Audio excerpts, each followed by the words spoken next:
Bismillahirrahmanirrahim. Assalamualaikum warahmatullahi wabarakatuh. Selamat pagi, selamat siang, ataupun mungkin selamat malam teman-teman semuanya. Eh, Kembali lagi dengan saya. Kali ini kita akan meneruskan perkuliahan fisika terapan ya. Kita sekarang akan masuk ke pertemuan yang ketiga dan bab yang kedua ya. Di bab yang pertama kita belajar tentang besaran dan satuan. Nah, sekarang di bab yang kedua kita belajar tentang vektor ya. Langsung saja kita masuk ke slide yang pertama ya. Nah, apa saja yang akan kita pelajari pada video kali ini? Ada 4 hal ya, secara garis besar ada 4 hal.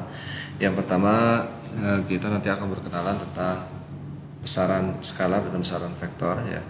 Kemudian yang kedua, kita akan belajar tentang bagaimana menggambarkan dan menuliskan sebuah vektor. Kemudian yang ketiga, operasi matematika vektor ya, bagaimana menjumlahkan, mengurangi atau mengalihkan sebuah besaran vektor. Kemudian yang keempat, nanti kita akan belajar tentang vektor satuan ya. Nah, sekarang kita akan masuk ke bagian yang pertama, yaitu terkait dengan besaran skalar dan besaran vektor ya. Besaran skalar itu adalah besaran yang mana dia itu tidak memiliki arah ya. Jadi sebuah besaran yang mana dia itu tidak memiliki arah dan cukup dinyatakan dengan besarnya saja.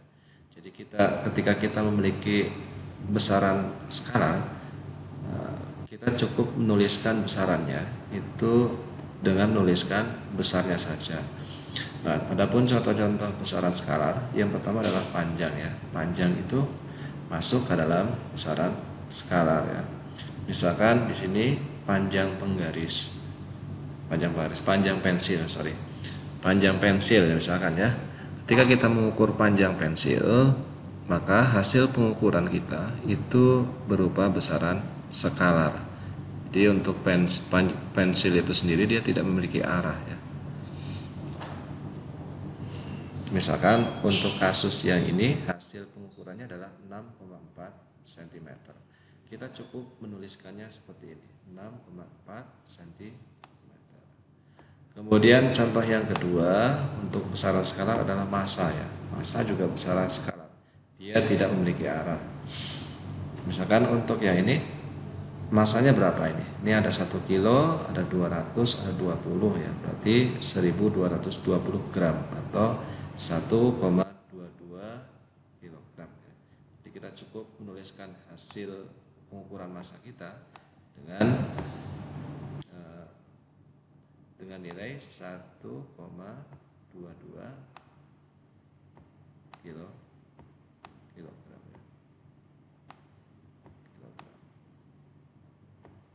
Kemudian contoh yang ketiga juga ini ada waktu ya.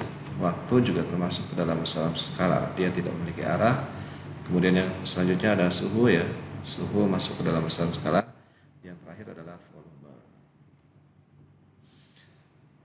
Kalau tadi besaran skalar, sekarang besaran vektor ya. Kalau besaran vektor itu adalah besaran yang membutuhkan besar.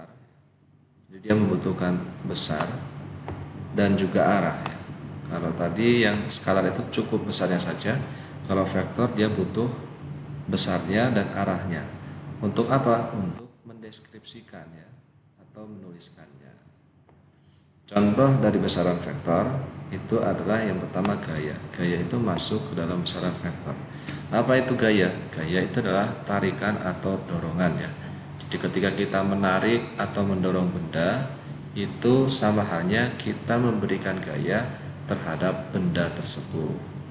Misalkan di sini ada sebuah kotak ya, kotak berwarna hitam.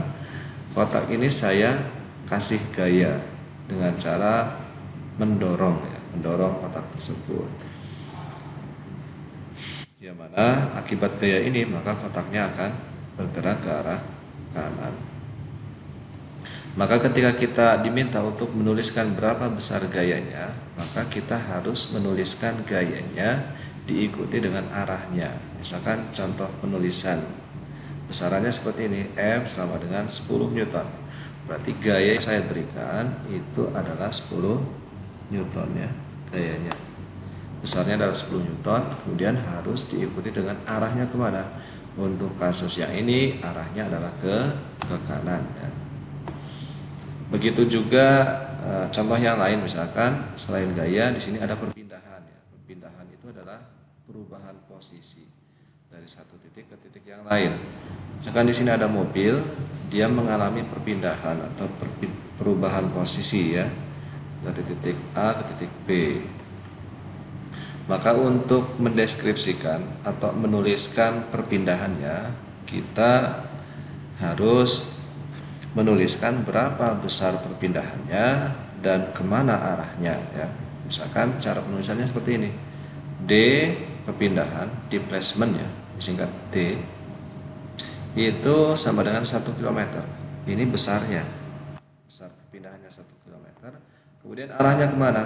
Arahnya ke timur ya.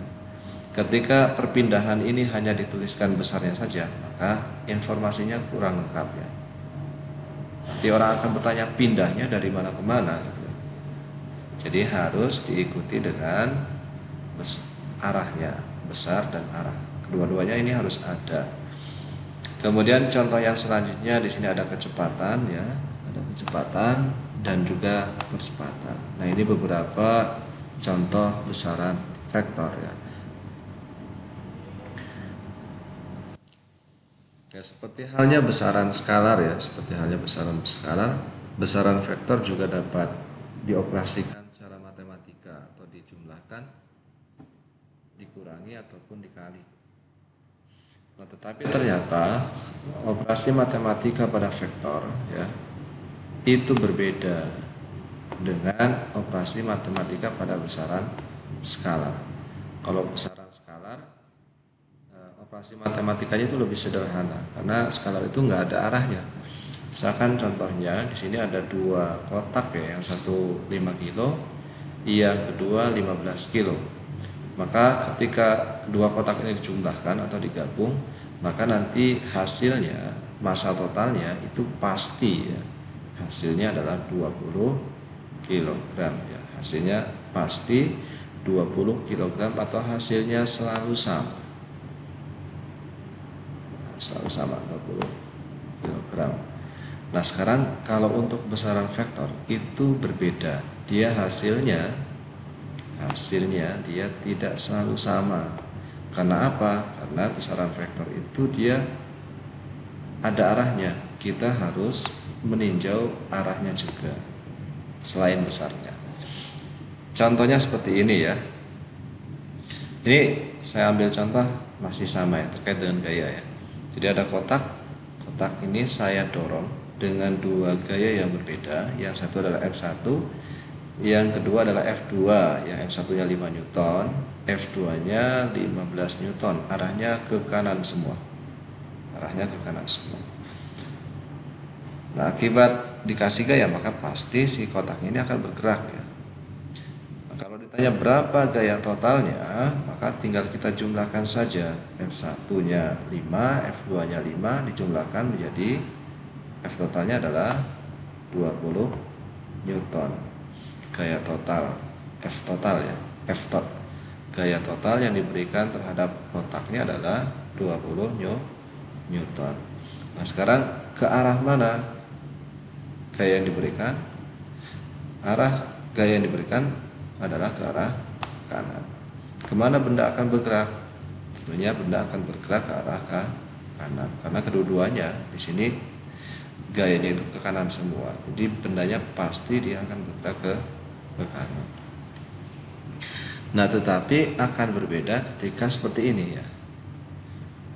Ini besar gayanya sama ya. F1 5 Newton, F2-nya 15 Newton. Besar gayanya sama tetapi arahnya berbeda ya. Yang F1-nya ke kanan, F2-nya ke kiri. Berapa gaya totalnya? Nah, maka kita harus melihat arahnya ya. F1 dan F2 arahnya kemana. F totalnya adalah 10 Newton. Gaya totalnya ada 10 Newton. Arahnya kemana? Arahnya adalah ke kiri ya. Kita lihat di sini F1 5 Newton, F2 15 Newton. Berarti F totalnya sama dengan F1 plus F2 dijumlahkan. Cuman nanti F1-nya 5 Newton dijumlahkan dengan min 15 Newton. Kenapa min? Karena arahnya berbeda. Arahnya yang F2-nya itu ke arah kiri. Hasilnya berapa? Hasilnya min 10 Newton.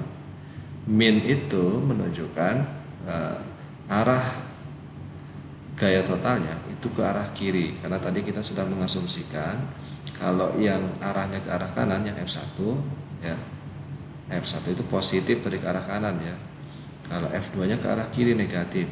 Berarti ketika nanti dijumlahkan F1 dan F2 ternyata hasilnya negatif, berarti arahnya dia ke kiri.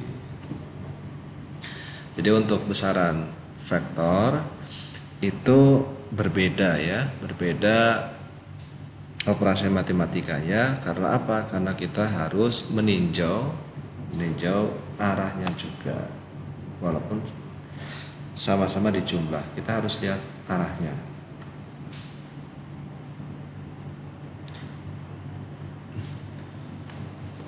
Oke, kita masuk ke pembahasan yang kedua, bagaimana menggambarkan dan menuliskan sebuah vektor ya.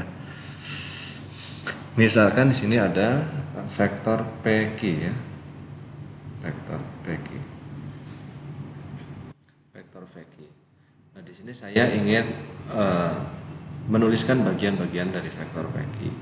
Maka titik P-nya itu disebut dengan titik pangkal vektor ya. Titik pangkal vektor. Bagian ini disebut pangkal vektor. Di beberapa buku itu disebut dengan ekor ya. Ekor ya. Ekor vektornya. Kemudian titik Q ini adalah ujung vektor ya, ujung vektor. Di beberapa buku dia menyebutkan dengan kepala vektornya ya, yang Q-nya ini. Kemudian yang tanda panah yang ini ya, itu menunjukkan arah vektornya. Berarti untuk vektor PQ ini arahnya ke kanan ya. Kemudian panjang PQ dari sini ke sini panjangnya berapa? Itu bisa dituliskan dengan seperti ini ya, kayak simbol nilai mutlak, kemudian di tengahnya itu ada nama vektornya. Nah, ini menunjukkan besar vektornya atau panjang vektornya. Oke, sekarang bagaimana cara menuliskan vektor? Kalau ini bagian-bagian vektor yang atas ya. Nah, sekarang bagaimana menuliskan vektornya? Untuk menuliskan vektor itu ada beberapa cara yang bisa dilakukan. Cara yang pertama itu adalah dengan menggunakan huruf tebal. Misalkan vektor A. Dari mana orang tahu A itu vektor? Maka cara yang pertama bisa ditebelin ya. Huruf A-nya bisa ditebalkan. Ataupun cara yang kedua, dia menggunakan tanda panah di atasnya. Bisa yang kedua ini. Kemudian yang ketiga dengan menggunakan huruf miring. Ini cara yang ketiga. Ya, ini cara-cara untuk menuliskan vektor ya. Kemudian bagaimana untuk menentukan besar vektornya? Cara untuk menuliskan besar vektornya.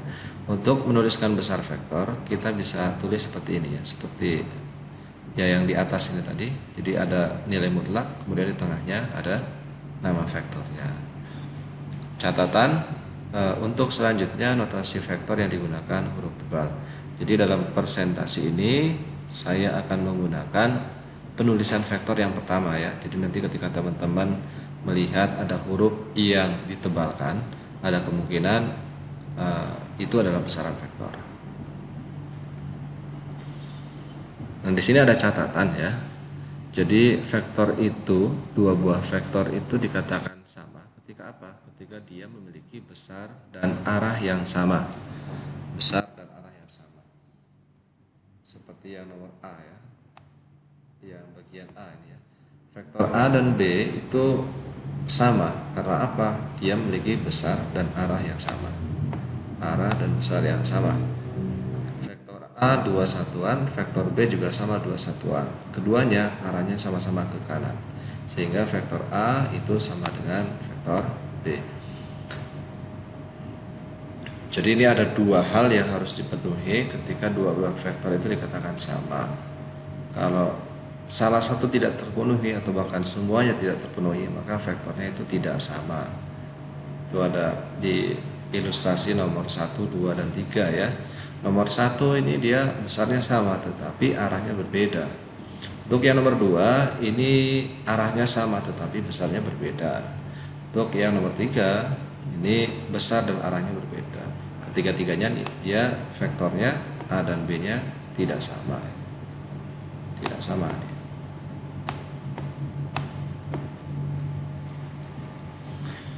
Oke, sekarang kita akan masuk ke operasi matematika pada vektor ya. Bagaimana menjumlahkan, mengurangi, dan mengalihkan sebuah vektor. Kita mulai dari penjumlahan dulu. Saat menambahkan vektor, arahnya harus diperhitungkan ya. Jadi kalau kita menjumlahkan vektor, kita harus cari tahu dulu atau kita tinjau dulu kemana arahnya. Seperti yang gambar ini ilustrasinya ya, ini ada dua buah vektor besarnya sama. Kalau untuk yang gambar A, dia arahnya sama ya, antara vektor yang satu dan yang kedua. Kalau yang B, arahnya berbeda ya. Kalau kita jumlahkan vektornya, ini besar perpindahan kayaknya. Yang vektor yang pertama 8 km, yang kedua 6 km, berarti perpindahan totalnya adalah 14 km ke arah mana? Ke arah timur ini ya, atau ke arah kanan. Nah, kalau yang ini dua buah vektornya sama, yang pertama 8, yang kedua 6, cuman vektor yang kedua dia arahnya ke arah barat. Sehingga resultan perpindahannya adalah 2 km ke arah mana? Ke arah timur. Masih ke arah timur ya. Jadi kalau yang B itu dia ke arah perpindahannya ke barat 8 km. Setelah sampai ke barat dia kembali lagi ke awalnya di titik 0 nih ya, ke arah timur 8 km, kemudian dia balik lagi ke arah barat sejauh 6 km. Berapa perpindahannya? Perpindahannya adalah 2 km ke arah barat. Dari mana? Tentunya dari posisi awalnya ini. Jadi itu yang pertama ya, ketika kalian menjumlahkan vektor, arahnya itu harus diperhitungkan, jangan lupa. Kemudian yang kedua, satuannya harus sama. Satuannya harus sama. Kalau dia besarannya berbeda, dia tidak bisa dijumlahkan ya. Misalkan untuk yang ini kan perpindahan. Perpindahan itu bisa dioperasikan atau dia dioperasikan dengan perpindahan juga. Kalau perpindahan dengan massa itu nggak bisa. Dengan perpindahannya 8 km kemudian dijumlahkan dengan massa.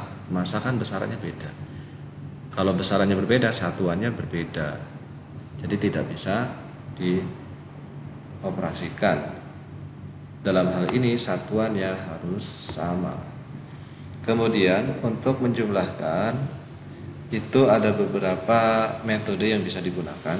Di sini ada metode geometris ya, metode geometris. Kalau metode geometris dia menggambar ya. Menggambar dengan menggunakan skala.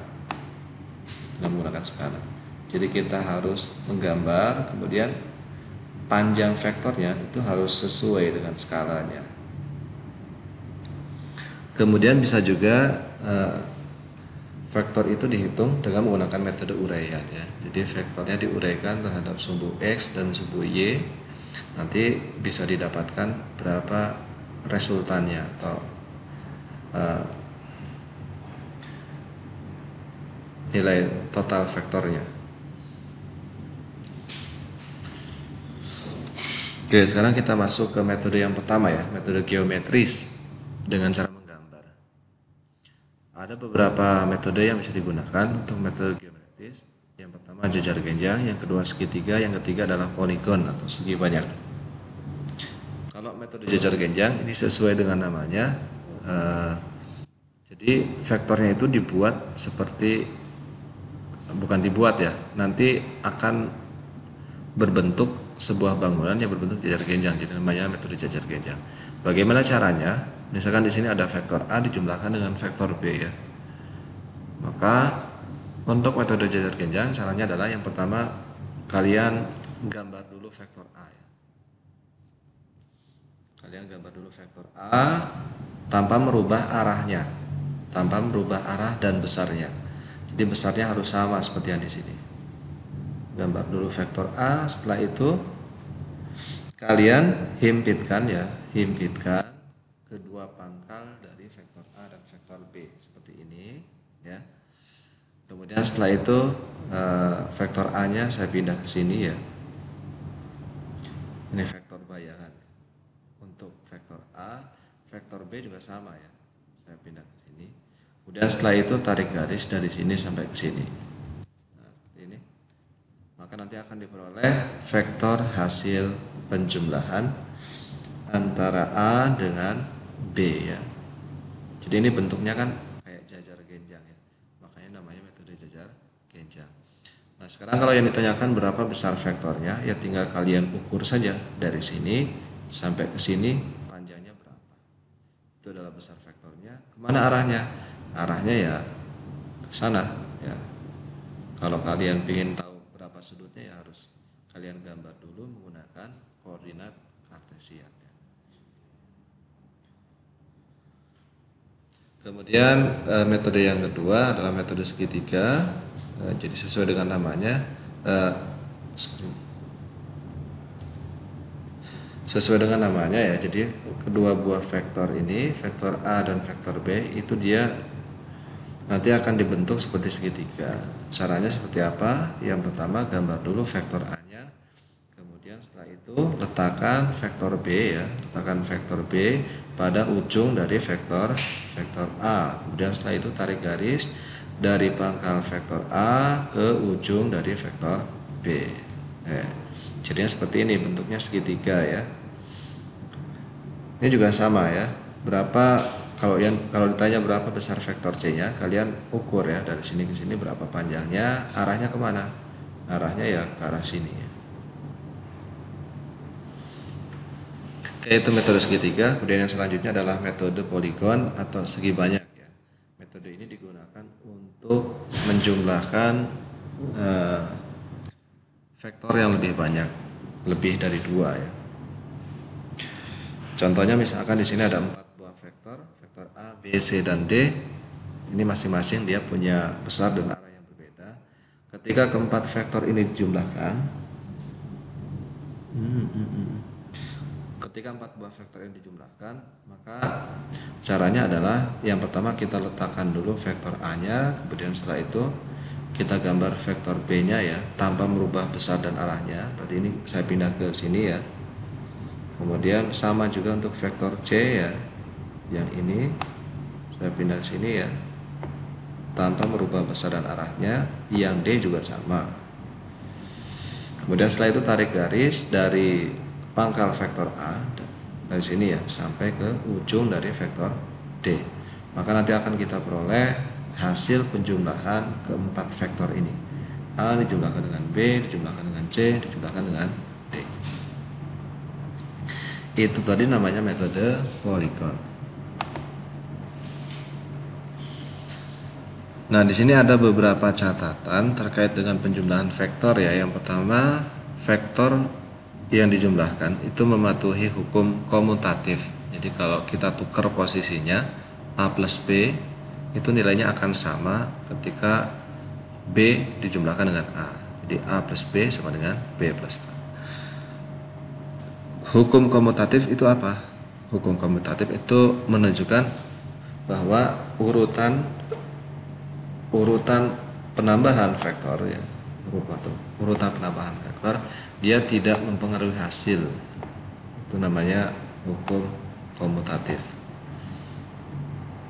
Buktinya gimana? Nah, ini ada 2 gambar ya. Kalau yang gambar yang sebelah kiri itu A dijumlahkan dengan B. Karena di sini kita gambar A dulu, kemudian setelah itu vektor B-nya kan diletakkan di ujung vektor A. Jadi untuk yang kiri itu A dijumlahkan dengan B. Beda halnya dengan yang kanan. Kalau yang kanan kan B dulu nih ya. B dulu dijumlahkan dengan A. Jadi vektor A-nya itu diletakkan di ujung vektor B. Sehingga untuk yang gambar yang kanan itu B dijumlahkan dengan A. Hasilnya berapa? Hasilnya sama saja nih. Dari sini ke sini hasilnya sama. Karena panjangnya juga sama dengan yang ini ya, yang sebelah kiri. Panjangnya sama, arahnya juga sama. Itu hukum komutatif penjumlahan. Oke, tadi kita belajar penjumlahan, sekarang pengurangan vektor ya. Pada pengurangan vektor itu berlaku seperti ini. A dikurangi dengan B ya, itu sama dengan A dijumlahkan dengan min B. Min itu menunjukkan arahnya ini ya. Min itu menunjukkan arahnya. Yang ini. Arahnya seperti apa sih? Nah, kita lihat contohnya. Ini ada vektor A ke sini arahnya ya, dikurangi dengan vektor B. Vektor B ke atas miring ya. Nah, dua buah vektornya dikurang. Maka nanti kalau dikurang sama dengan A dijumlahkan dengan lawan dari vektor B. Jadi kita gambar dulu vektor A-nya ya. Ini saya pindahkan ke sini ya. Ini saya pindahkan ke sini ya. Saya gambar lagi juga boleh tanpa merubah besar dan arahnya ya. Kemudian setelah itu dijumlahkan dengan min B. Min B itu berarti kalau B itu ke atas, kalau min B berarti ke bawah ya. Kalau B itu ke atas, kalau min B itu kebalikannya ya, berarti ke sini. Arahnya ke sini kalau min B. Kemudian setelah itu tarik garis dari pangkal vektor A ke ujung vektor min B. Maka nanti akan diperoleh hasil pengurangan vektor A dikurangi dengan vektor B. Oke, tadi yang kita sudah pelajari adalah metode geometris ya. Jadi kita harus menggambar vektor-vektornya dengan menggunakan skala. Jadi kalau 3 satuan ya kita harus buat 3 satuan. Kalau 3 cm ya harus kita gambar 3 cm itu. Misalkan 3 cm ke arah kanan dijumlahkan dengan 2 cm ke arah kiri. Itu harus kita gambar ya, sesuai dengan skalanya. Nah, sekarang ini ada metode yang kedua, itu disebut dengan metode uraian. Metode uraian. Kalau metode uraian seperti namanya ya, jadi vektor-vektornya ini harus kita uraikan dulu ke sumbu X dan ke sumbu Y. Kalau itu 2 dimensi, kalau 3 dimensi berarti ya ke sumbu X, ke sumbu Y dan sumbu Z. Oke, misalkan ini ada 2 buah vektor, vektor A dan vektor B. Maka nanti vektor A bisa saya tuliskan seperti ini ya. Ini vektor A. AXI plus AYJ. AX ini adalah besar vektor pada sumbu X. Berarti kalau ini vektor A-nya ke sini, kalau diuraikan ke sumbu X, jadinya di sini ada AX ya. AX ini ya. Panjangnya dari sini, dari titik 0 ya ke sini, itu namanya AX. Kemudian di sini ada I. I itu adalah vektor satuan. Vektor satuan itu adalah vektor yang besarnya 1 dan fungsinya untuk menunjukkan arah saja. Jadi sebetulnya AX ini dia skalar, cuman karena ada vektor satuan I, dia menjadi vektor. Arahnya kemana? Arahnya searah dengan sumbu X ya. Untuk vektor satuan, penjelasannya ada di slide yang selanjutnya ya. Oke, saya lanjutkan. Jadi vektor A ini bisa diuraikan ke sumbu X dan sumbu Y. Jadi seperti ini, A sama dengan AXI plus AYJ. J itu arahnya berarti searah dengan sumbu Y. Kemudian untuk vektor B juga sama, BXI plus BYJ. Kalau BX ini arahnya searah dengan sumbu X ya. BYJ berarti BY ini searah dengan sumbu Y. Nah, kemudian setelah itu kita tentukan berapa besar AX dan AX, AY, BX dan BY ya. Kita tentukan berapa besarnya. Nah, ini bisa kita cari dengan hubungan cos ya. Hubungan cos, sin dan tangan ya. Untuk AX itu adalah A cos theta. Theta itu menunjukkan sudut dari sumbu X sampai ke sini ya. Nah, Kemudian AY-nya A sin theta, kemudian BX-nya B cos theta. Berarti kalau yang sudut B berarti dari sumbu X ke sini. Nah, ini adalah cos theta pada vektor B ya. BX sama dengan B cos theta dan BY sama dengan B sin theta. Ketika kita diminta untuk menjumlahkan vektor A dijumlahkan dengan vektor B, maka nanti masing-masing komponen yang sumbu X dijumlahkan dengan sumbu X, yang sumbu Y dijumlahkan dengan sumbu Y. Untuk sumbu X di sini ada AX dan BX. Jadi ini kedua-duanya dijumlahkan, yang AY yang bagian Y juga sama ya. Di sini resultan sumbu Y sama dengan AY plus BY. Nah, kita sudah dapatkan nilai Rx dan Ry, kemudian setelah itu tinggal cari nilai R resultan totalnya, besar resultan totalnya ya. Ini ada seperti nilai mutlak, nanti ini besar vektor hasil penjumlahan A dijumlahkan dengan B, itu sama dengan Rx kuadrat plus Ry kuadrat. Ini besar vektornya, besar vektor hasil penjumlahan A dan B. Sekarang kemana arahnya? Arahnya itu bisa kita cari dengan menggunakan rumus ini. Theta sama dengan arcus tangan Ry dibagi dengan Rx. Jadi nanti kalian akan mendapatkan nilai sudut. Nilai sudut ini menunjukkan arah dari vektor hasil penjumlahan A plus B. Oke, saya lanjutkan. Ini ada contohnya, ada contoh soal terkait dengan penjumlahan vektor ya. Seorang tukang pos itu berangkat meninggalkan kantor pos ya dan berkendara sejauh 22 km ke arah utara. 22 km ke arah utara. Kemudian berbelok dan melanjutkan perjalanannya pada arah 60 derajat ya, 60 derajat ke selatan. Dari timur sejauh 47 km. Berapakah perpindahannya dari kantor pos? Oke, untuk menyelesaikan soal ini di sini ada beberapa tips ya dalam menyelesaikannya. Yang pertama, caranya adalah kalian gambar dulu. Soal ini kan masih dalam bentuk cerita ya. Kalian gambar dulu, kemudian setelah itu pilih sumbu X dan sumbu Y-nya.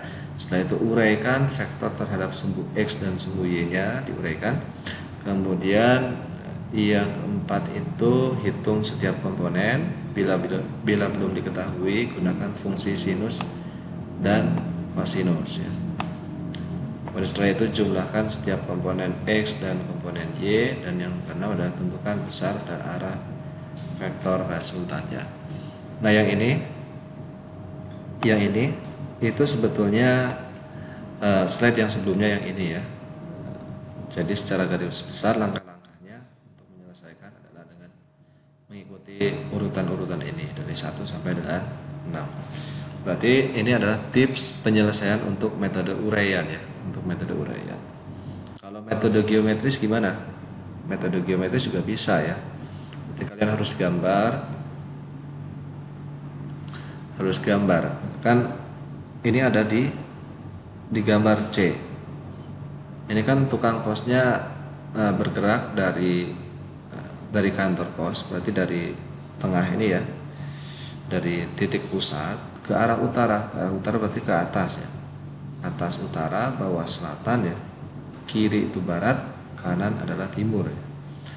Jadi kalian gambar dari titik pusat ke arah utara sejauh 22 km.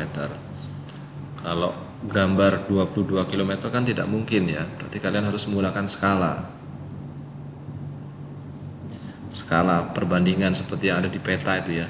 Peta itu kan sebetulnya kan luas, misalkan peta Indonesia dari Sabang sampai Merauke luas ya, tetapi dia ada skalanya, sama seperti itu. Jadi kalian harus gambar dari titik pusat sampai ke utara ya, ke arah utara itu 22 km dengan menggunakan skala. Setelah itu si tukang posnya bergerak ke arah timur ya sejauh 47 km dengan arah 60 derajat. 60 derajat, seperti yang seperti ini. Kemudian perpindahannya berapa? Perpindahannya Berarti kalian tarik garis dari posisi awal ya, ini posisi pusat ke ujung dari vektor D2. Maka nanti akan diperoleh berapa besar perpindahan. Ini namanya metode geometris dengan menggunakan metode segitiga. Kalau metode uraian, kalian ikuti saja langkah yang ini 1 sampai 6. Ini gambar sebuah diagram, gambarnya sudah ada. Pilihlah sumbu X dan sumbu Y. Sumbu X dan Y-nya ada ya. X yang mendatar, Y-nya yang vertikal. Kemudian uraikan vektor terhadap sumbu X dan sumbu Y. Jadi vektornya diuraikan dulu. Untuk D1 perpindahan yang pertama ya, di placement 1 dia kan ke arah utara, berarti yang D1X nya itu sama dengan 0, dia nggak berpindah ke arah sumbu E kan ya, dia semuanya perpindahannya ke arah sumbu Y. D1X nya 0, D1Y nya 22 km. Oke, sekarang bagaimana yang D2? Untuk D2 dia gerakannya kan miring ya, miring. Nah ini nanti karena miring berarti harus diuraikan ke sumbu X dan sumbu Y nya. Yang sini berarti ini adalah D2 ya, D2 cos theta ya. Yang ke sumbu X nya adalah D2 cos theta. Nih. Kemudian yang ke sumbu Y nya berarti D2 sin theta. Tinggal masukkan saja 47 cos theta berarti cos 60 0,5 ya. Hasilnya 23,5, kemudian D2Y nya min 47 km. Jadi karena yang bagian Y kan arahnya ke bawah ya, gambar yang ini D2X nya ke sini, D2Y nya ke bawah. Berarti sini ada minusnya, min 47 km sin 60. Sin 60 setengah akar 3 atau 0,866. Nanti kalau dikalikan hasilnya adalah min 40,7 km. Nah setelah itu kita di sini sudah sampai ke menguraikan vektor terhadap sumbu X dan sumbu Y, kemudian menghitung setiap komponen ini sudah ya, di bagian ini sudah. Kemudian jumlahkan setiap komponen X dan komponen Y. Nah sekarang komponen X dulu, berarti ada DRX, perpindahan resultan sumbu X. Berarti di sini ada D1X plus D2X ya, 0 plus 23,5 hasilnya 23,5. Untuk DRY berarti di sini ada 22 ke arah atas ya, dikurangi dengan 40,7 ke arah bawah, berarti hasilnya minus nanti ya, min 18,7 km. Kita sudah sampai ke sini ya, ini sudah kita lewati. Dan tinggal yang nomor 6 ini, tentukan besar dan arah vektornya. Untuk besar vektor itu DRX kuadrat plus DRY kuadrat. Ini rumus yang sebelumnya yang ini ya, cuma beda simbol aja. Karena yang soal ini perpindahan ya ada D-nya ini ya, DRX kuadrat plus DRY kuadrat. Hasilnya 30 km. Jadi besar perpindahannya 30 km ya. Dari sini sampai ke sini 30 km. Nah, sekarang berapa besar arahnya ya? Selanjutnya arahnya berarti kita cari dengan hubungan tangan ya. Tangan. Berarti tan theta sama dengan DRY per DRX, hasilnya min 0,796. Untuk menentukan berapa besar sudutnya, kalian bisa gunakan kalkulator ya, kalkulator.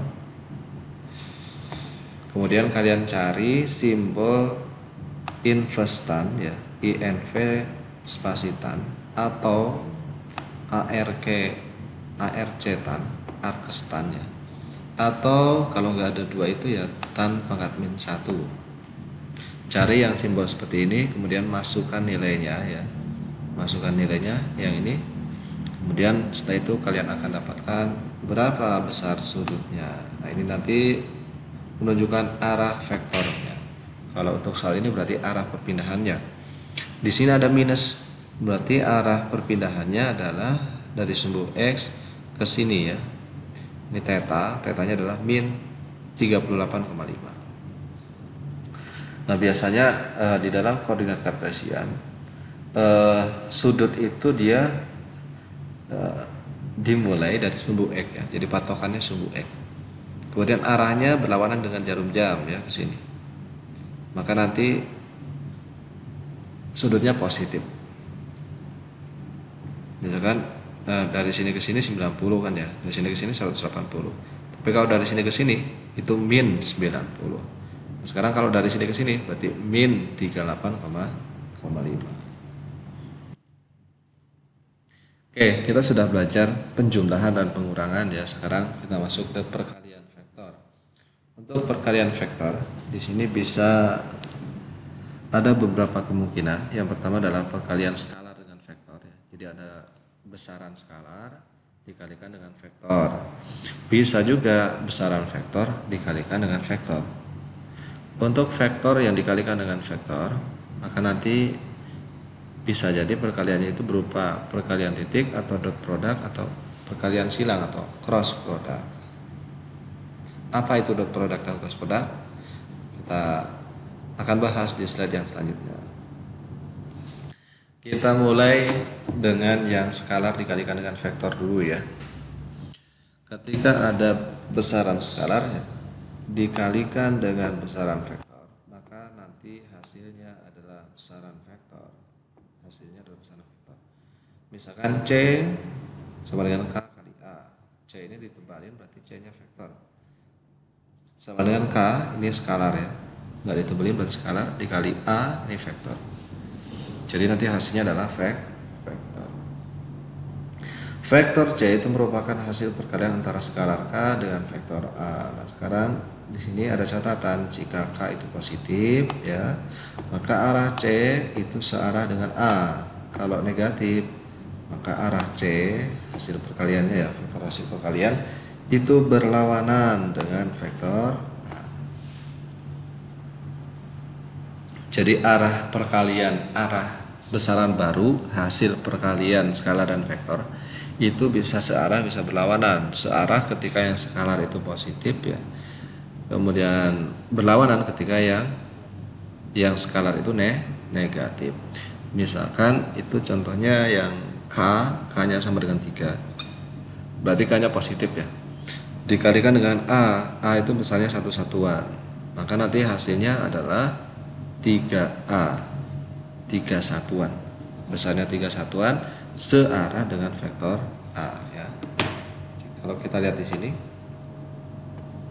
vektor C hasil perkalian K dan A, dia arahnya sama ya, ke arah kanan. Karena apa? Karena nilai K-nya itu positif. Kalau K-nya negatif, ya nanti arahnya ke arah kiri ya, ke arah kiri. Nah, salah satu persamaan di dalam fisika yang mengalihkan antara besaran skalar dan vektor adalah persamaan gaya berat ya. W sama dengan gaya berat itu kan massa dikali dengan percepatan gravitasi ya. W sama dengan M kali G. M massa itu besaran skalar ya, dia tidak memiliki arah, dikali G percepatan gravitasi, berarti dia itu adalah percepatan. Kalau percepatan dia punya arah.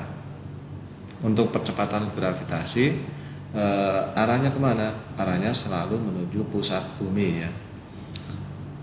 Nah, sehingga karena M itu dia selalu positif, massa itu kan selalu positif ya, maka nanti gaya berat itu akan selalu searah dengan percepatan gravitasi, atau gaya berat itu arahnya selalu menuju pusat bumi.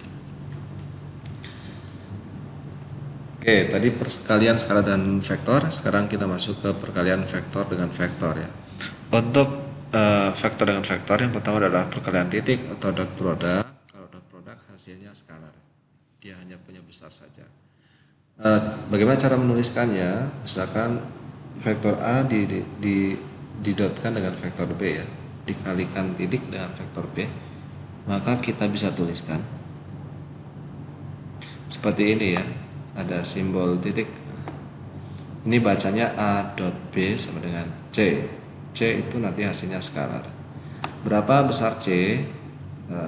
Besar C itu adalah sama dengan A dikali B dikali cos theta. Jadi besar vektor A dikalikan dengan besar vektor B dikoskan dengan sudutnya antara A dan B. Yang ini sudut. Oke, itu perkalian dot product atau perkalian titik. Nah, ini sifat-sifat perkalian titik atau dot product. Kalau A dot B itu sama dengan B dot A, kemudian A dot B plus C sama dengan A dot B plus A dot C. Berlaku sifat komutatif dan distributif. Kemudian di sini jika A dan B saling tegak lurus, maka A dot B sama dengan 0 ya. Kalau tegak lurus berarti misalkan vektor ini vektor B ya. Kalau tegak lurus berarti dia sudutnya 90 ya. Ini sudutnya 90. Cos 90 itu sama dengan 0, sehingga A dot B nanti hasilnya akan sama dengan 0. Kemudian jika searah itu sama dengan A dot B sama dengan A dot B. Besar vektor A dikalikan dengan besar vektor B. Kenapa bisa seperti ini? Karena cos 0 itu sama dengan 1. Kalau searah kan berarti sudutnya 0 ya. A ke sini, yang B juga ke sini. Berarti sudut antara A dan B itu 0. Kemudian jika A dan B berlawanan arah, maka A dot B sama dengan min A didotkan dengan B. Kalau sudutnya berlawanan berarti kalau dua vektornya berlawanan berarti sudutnya berapa? 180 ya. Yang satu ke sini, yang satu ke sini. Ya. Berarti besar sudutnya berapa dari sini ke sini? Ya 180. Cos 180 berapa? Min 1 ya. Jadi ini catatan-catatan ini ya itu sebetulnya didapatkan dari persamaan yang sudah kita bahas tadi yang ini ya. Tinggal masukkan saja berapa sudutnya. Nah, yang kedua kemudian perkalian silang atau cross product. Untuk perkalian silang itu hasilnya dia berupa vektor ya. Dia hasilnya berupa vektor. Bagaimana cara menuliskan cross product? Seperti kali ya tadi ya. Ini berarti bacanya C sama dengan A dikroskan dengan B. A dikroskan dengan B.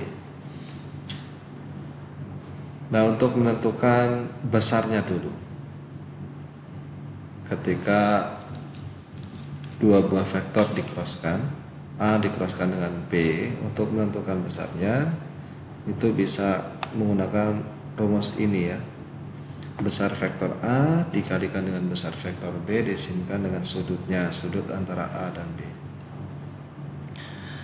Nah, ini besarnya. Sekarang arahnya kemana? Karena dia vektor berarti dia punya arah kan ya. Ya, ini kan vektor tadi. Berarti dia punya arah. Arahnya kemana?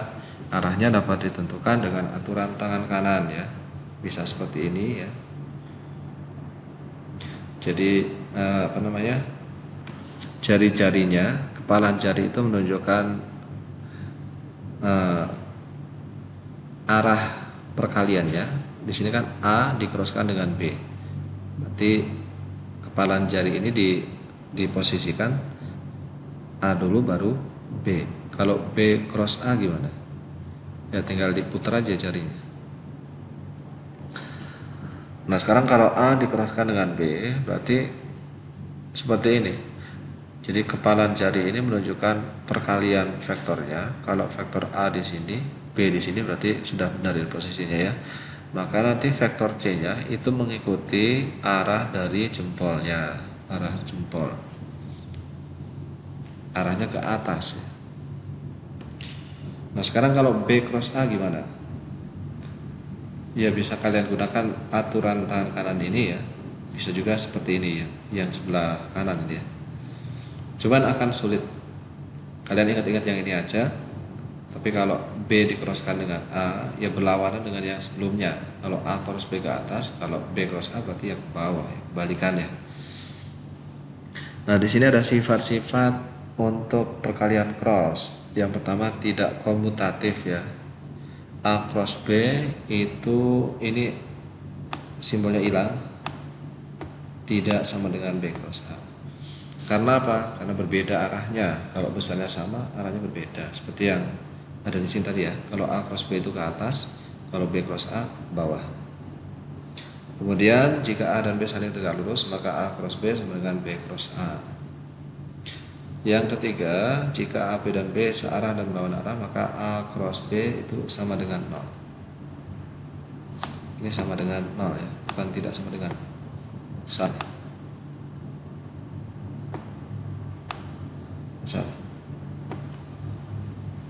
Kalau searah kan berarti sudutnya 0, sin 0 ya 0.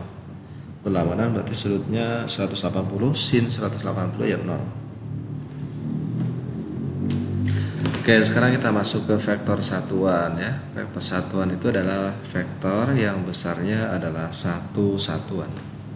Jadi dia besarnya hanya satu satuan. Fungsinya hanya untuk menunjukkan arah dari vektor tersebut. Misalkan di sini ada vektor A. Vektor satuan simbolnya atasnya kayak ada payung seperti ini ya.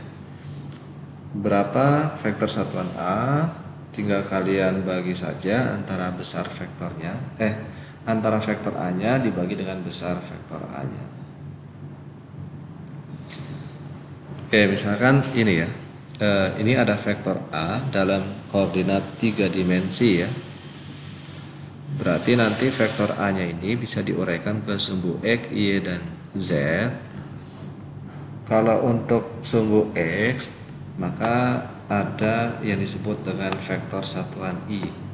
Jadi ketika ada sebuah besaran dia memiliki vektor satuan I, maka arahnya dia searah dengan sumbu X.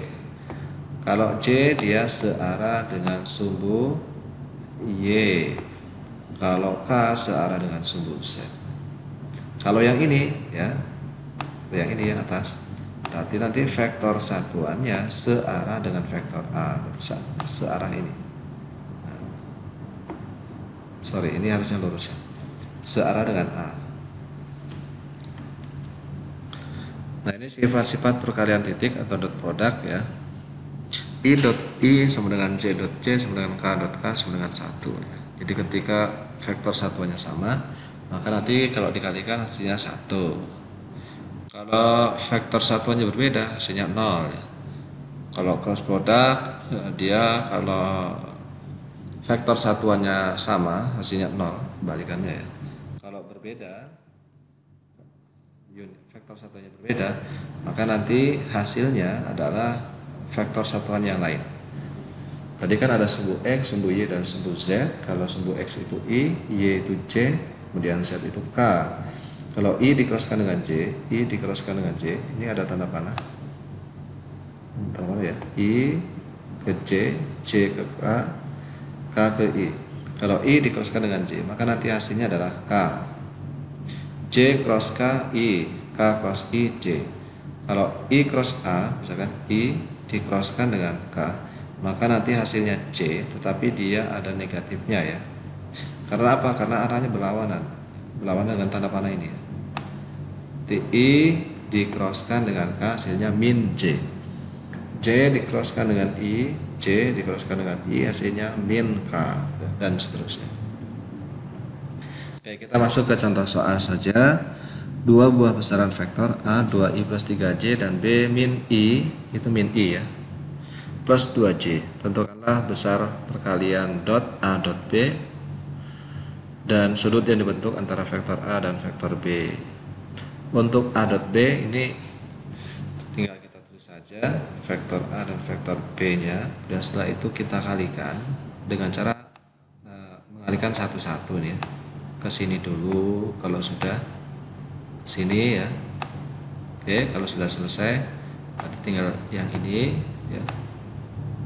Nah, yang terakhir dari sini ke sini. Kita uraikan, berarti 2I dikali dengan min I jadinya ini ya, 2I dot I plus 2I dot 2J min 3J dot I plus 3J dot 2J. I dot I, nah tadi sifat dari perkalian dot, kalau I dot I sama berarti 1, kalau berbeda berarti 0. Ini 0, ya ini 0, ya ini 1. Nanti diperoleh 4 ya, hasilnya 4. Ini A dot B sama dengan 4. Nah, sekarang kalau sudutnya berapa? Sudut yang dibentuk vektor A dan vektor B. Ini kan vektor, misalkan kayak ini vektor A, ya ini vektor B. Sudutnya berapa? Ya ditanyakan ini kan ya.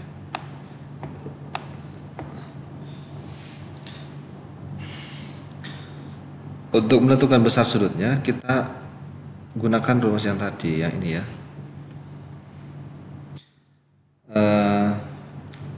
C itu perkalian A dot B itu sama dengan A dikali B dikali cos theta ya. Besar vektor A dikali besar vektor B dikalikan dengan cos theta. Berarti cos theta sama dengan apa? Cos theta sama dengan A apa?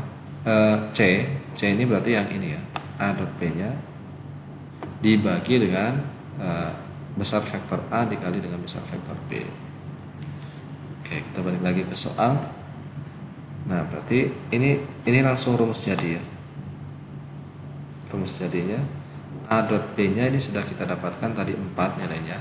Sekarang besar vektor A berarti ini AX kuadrat plus AY kuadrat. Hasilnya akar 13. Kemudian besar vektornya adalah akar 5. Dimasukkan ke sini, hasilnya adalah 4 per akar 5. Berapa besar sudutnya? Ini kalian bisa gunakan kalkulator, cari yang cos pangkat min 1 mungkin, atau inverse cos atau arcus cos ya di kalkulator. Masukkan nilainya, maka nanti akan kalian dapatkan 60,3 derajat.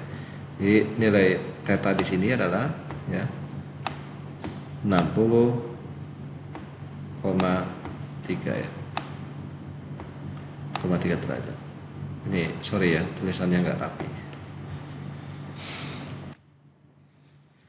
Oke, sekarang contoh soal yang kedua. Sebuah gaya F 2I plus 3J Newton diterapkan pada sebuah benda yang berputar pada sumbu yang tetap. Gaya diterapkan pada titik yang terletak di F sama dengan 4I plus 5J.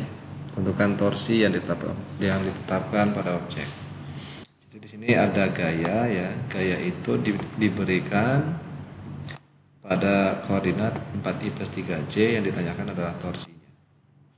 Torsi itu apa sih? Torsi itu adalah gaya. Gaya yang menyebabkan sebuah benda itu berputar, namanya torsi.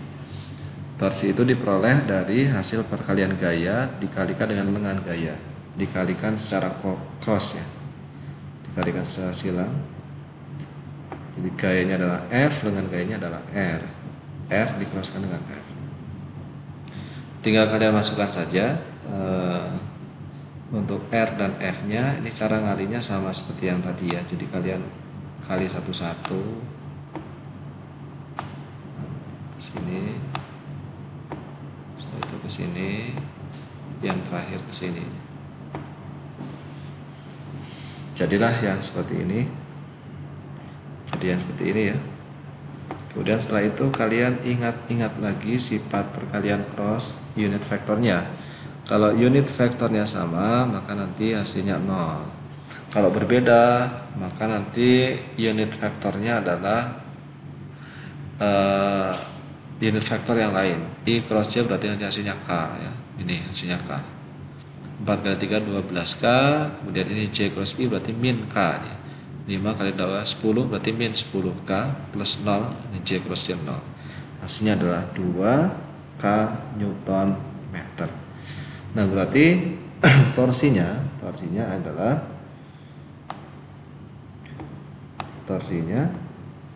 itu adalah besarnya adalah 2 satuan ya.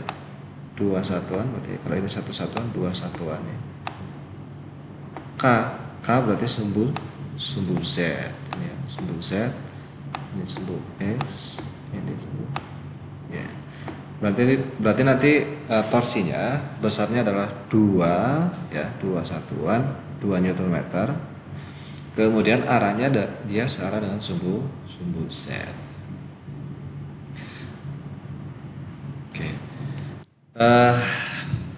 Oke, untuk penjelasan terkait dengan besaran vektor mungkin saya rasa cukup ya. Untuk selanjutnya kita lanjutkan dengan diskusi saja. Diskusi bisa disampaikan melalui grup WA yang sudah kita buat bersama-sama.